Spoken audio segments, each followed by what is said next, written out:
Bienvenue dans cette troisième capsule qui est toujours consacrée à la correction du devoir commun partie dissertation. Nous allons cette fois étudier le document 2 et la façon de l'utiliser. Ce document 2 est un document statistique.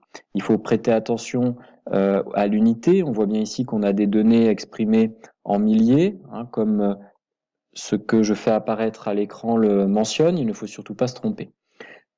Par ailleurs, ce document propose différents dispositifs de politique à l'emploi.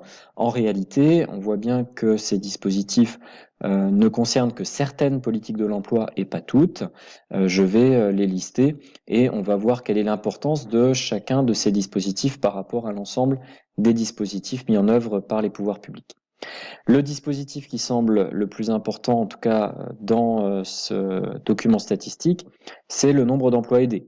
On est bien en 2015. Depuis, le gouvernement français a diminué les recours aux emplois aidés, mais en 2015, c'était un élément important de la politique de l'emploi. L'emploi aidé, qu'est-ce que c'est? Alors, vous avez une note de lecture en bas du document qui permet de savoir ce que c'est, mais normalement, vous l'avez vu en cours dans le cadre des politiques passives. C'est un dispositif qui ne résout pas le problème du chômage en traitant ses causes, mais qui apporte une solution de manière temporaire et artificielle.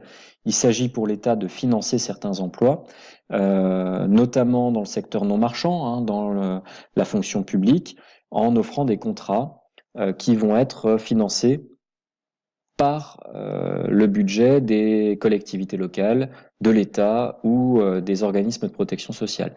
C'est ce qu'on appelle les emplois aidés ou des contrats aidés. Il y en a une multitude de contrats aidés. Celui que l'on voit ici, qu'on appelle emploi d'avenir, c'est un type de contrat qui avait été proposé par François Hollande en 2012 lors de la campagne présidentielle qu'il a remportée. Et on voit qu'il existe encore ce type de contrat en 2015, soit 3 ans après la présidentielle de 2012.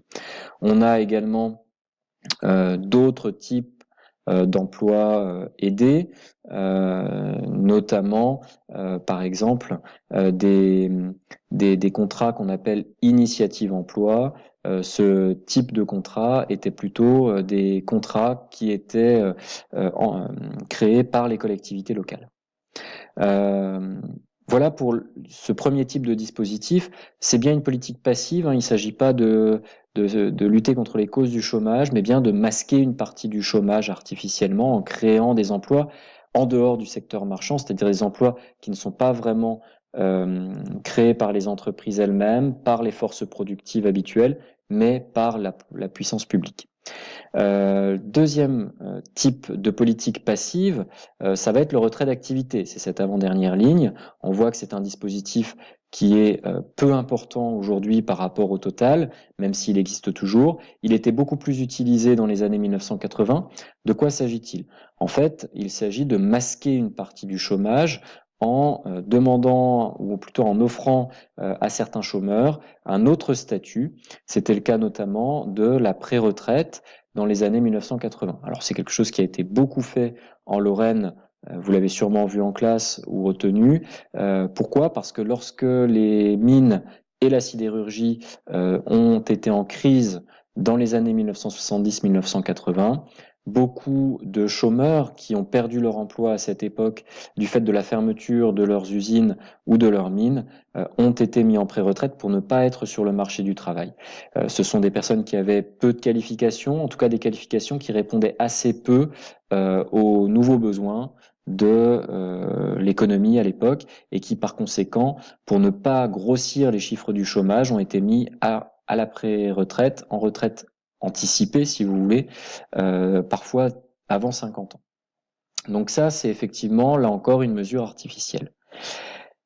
Il y a cette dernière ligne dont je n'ai pas parlé, qui est relativement faible, mais qui prend de l'importance depuis l'élection d'Emmanuel Macron et la mise en place de son gouvernement, puisqu'il avait annoncé qu'il le ferait dans sa campagne présidentielle, c'est la formation des personnes en recherche d'emploi.